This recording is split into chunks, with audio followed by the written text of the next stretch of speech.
Welcome to the I Dare You podcast by United Against Human Trafficking. I'm your host, Elaine Andino, and we believe that together we can end exploitation. Welcome to part 2 of our interview with Joe Madison from Demand Disruption and our exploration into the mentality of a sex buyer and how we go from watching porn to buying sex. I encourage you to go back and listen to part 1 if you haven't already, where you can learn a bit about Joe, what Demand Disruption's mission is, and how porn and trafficking are linked. If you have listened to part 1, welcome back. Let's dive back in. We have to go in making informed choices. Mm-hmm. We are not the sex police. If we're for sex, check the box. Yes, we are. Mm-hmm. Healthy sex. What we're not for is deception. And we've got men that are addicted to pornography, are acting out on buying behavior, are throwing away thousands of dollars and their marriages at strip clubs. Mm-hmm. And after 6 months, 8 months, they point back to the beginning of that. And that compulsion was pornography. And while not every man who watches pornography or every person who watches pornography is going to buy illicit commercial sex, every one of the hundreds of men we've worked with, every one of them in our class, we have a survey. They check the box. Every one of them had a porn issue.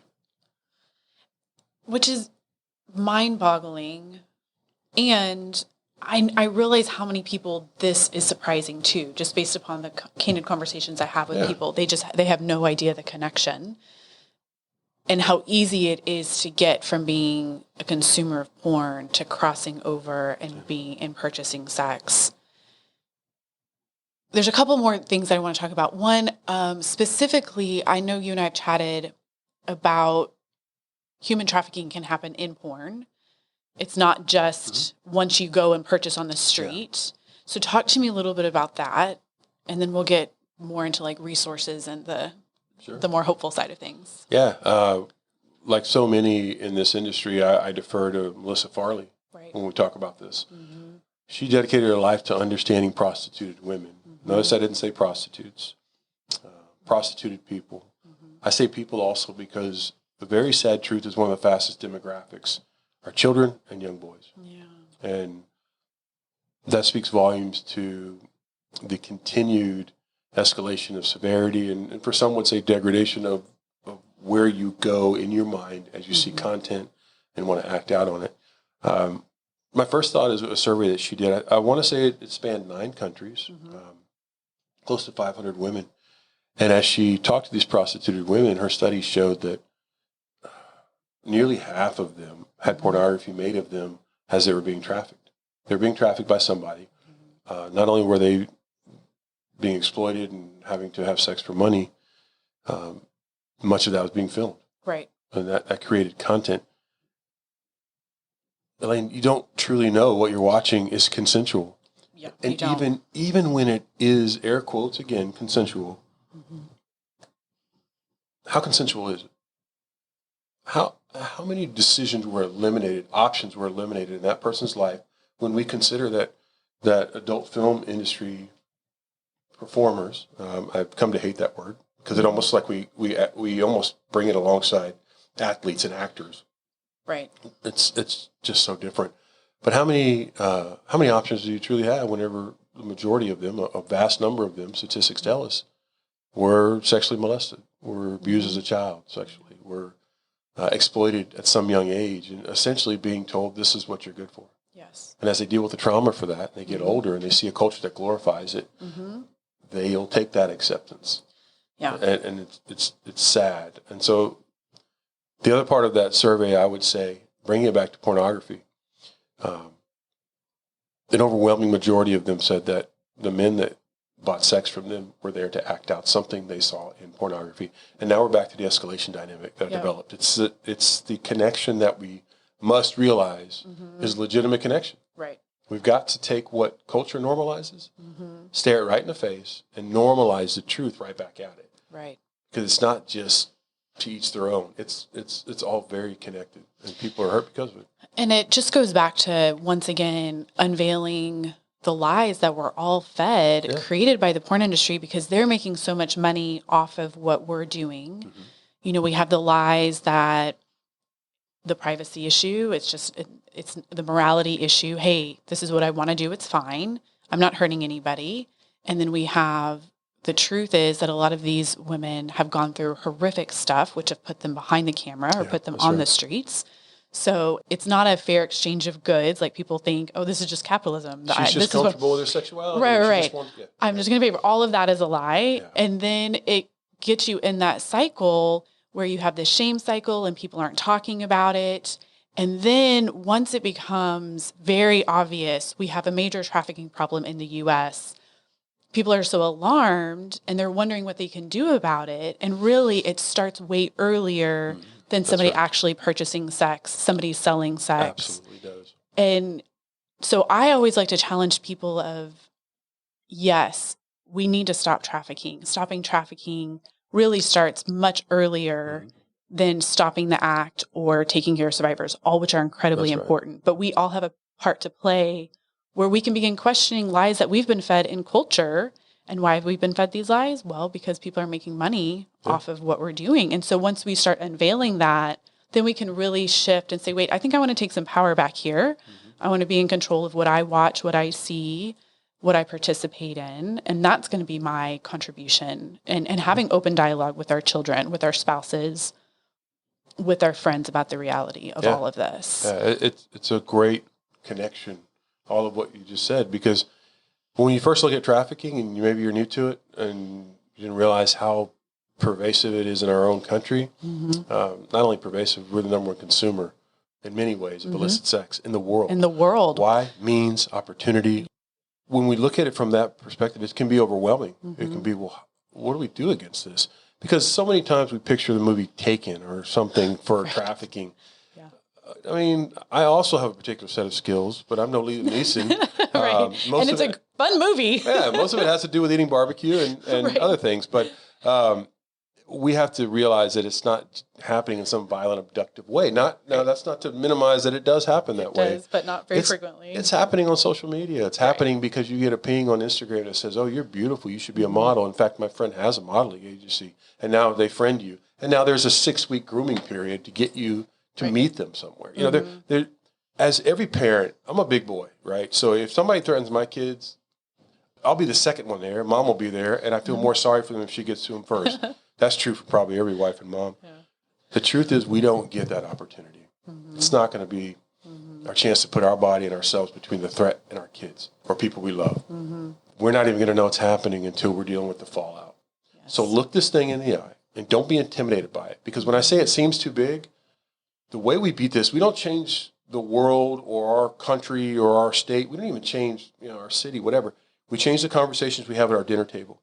We change the responsibility we accept in our communities as having real conversations, emulating that this is a hard time to be a young person.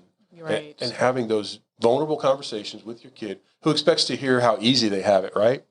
Say something different. Say to them, I don't know what it's like being a 15-year-old or whatever, however old you are, in this culture with all of this around you. I see it, and I'm an adult, and even I struggle with it sometimes. I don't want you to go through this alone. I want us to be each other's accountability partner. Can you imagine saying that to a young person? They're not expecting that. And they get talked to like, yeah, we're equals in that we are both susceptible. And culture wants us to be hooked, snared, and commissioned off of. That's pretty much it. That's your whole value. Lifetime consumer. That's exactly it. And that stair step continues, and along the way, when we realize that we're not actually making informed choices, then we feel pretty tricked and ripped off. We do. And that's what this industry does. The last point I will make about that is Exodus Cry recently took on Pornhub. You may be familiar with that. If you're listening, if you're not, look it up. It is a testimony to what can happen whenever you question the giant. Pornhub, or larger than that, MindGeek, their organization, was this behemoth of pornography. Some sick and twisted stuff on their sites, all under the guise of free press, freedom of speech, all that. Well, Exodus Cry challenged them and put up this trafficking hub thing. What I'm getting at is question it, and don't take this normalization for an answer. What came of that was, I think the last estimate was almost 80% of their content from a year ago was removed because they could not prove where they vetted any of the uploads, that it was consensual, that the person was 18. And that is what we're dealing with. When you click on that site, let's say you were going to view the most, we'll call it natural sexual encounter. Or what if you just looked up, man, woman, love each other, have sex? Okay.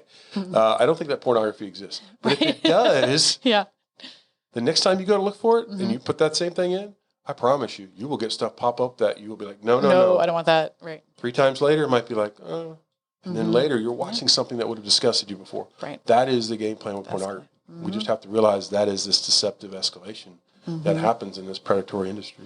And I love the way that you talked about having the conversation with your kids, right? Because that removes the shame portion, where previously I think porn was avoidable. And when we were growing up, previous generations, you like just didn't go buy the magazine and then you didn't see it. So, hey, don't go there. Don't look at this. Whereas now it's just a matter of time before everybody sees porn accidentally and children have friends that introduce. So then the way that you have the conversation, it removes the shame of like, don't do this. If you did this, it's wrong, to, hey, this is a really tough time that you're growing up in. How do we do this together? How do we have this conversation together so I can help you navigate this? Yeah, something like, of course, this is tempting to you. I mean, why wouldn't it be? It's a misrepresentation of what's natural. And if your faith tells you that God created sex, then you could say that as well and say, God created sex to be beautiful. Even if it doesn't, just saying that this is a misrepresentation of what you're supposed to believe is sex and sexuality. That is a way to engage that's not threatening, and it leaves a safe space. Now, your kid might not jump right in and say, I've been waiting for you to bring this up. Right. Probably not going to. Probably not. A little awkward. That's right. But you're going to be driving in the car, and you're going to be going to a game, or you're going to be dropping them off somewhere, and they're going to say, you were talking about sex before. I really am confused by something. Or that conversation will come up. I can't tell you how many parents in our workshops later on come back to us, and they say, we had the conversation, and I didn't know we were going to have it that day, but we had it because we started it. But we started it in this even playing field. That's encouraging. So parents who attempt this and the first time it maybe doesn't go as smoothly as they hoped, that it'll come back around. That's just opening the door for that conversation. As we close, tell me a little bit about some of what we can call success stories, men who have come through the program and are really excited to have a new lease on life. I honestly don't think I've ever gotten to explore that. So that's cool. I worked with a guy, and when we were in our first class, our STAR class, he was actually sort of vocal about mocking our connection of pornography to trafficking. And he was kind of mocking that prostitution was even trafficking. Because he hears the normalization. He grew up in that society. He had older brothers. He hears the term sex worker used in a way that actually isn't respectful of people who are in this life, but more used in a way that's a little too cavalier. And so he came to this awareness. We were sitting there eating one time, and we're talking because we meet with our guys once a week, for about an hour, and we stay in contact during the week.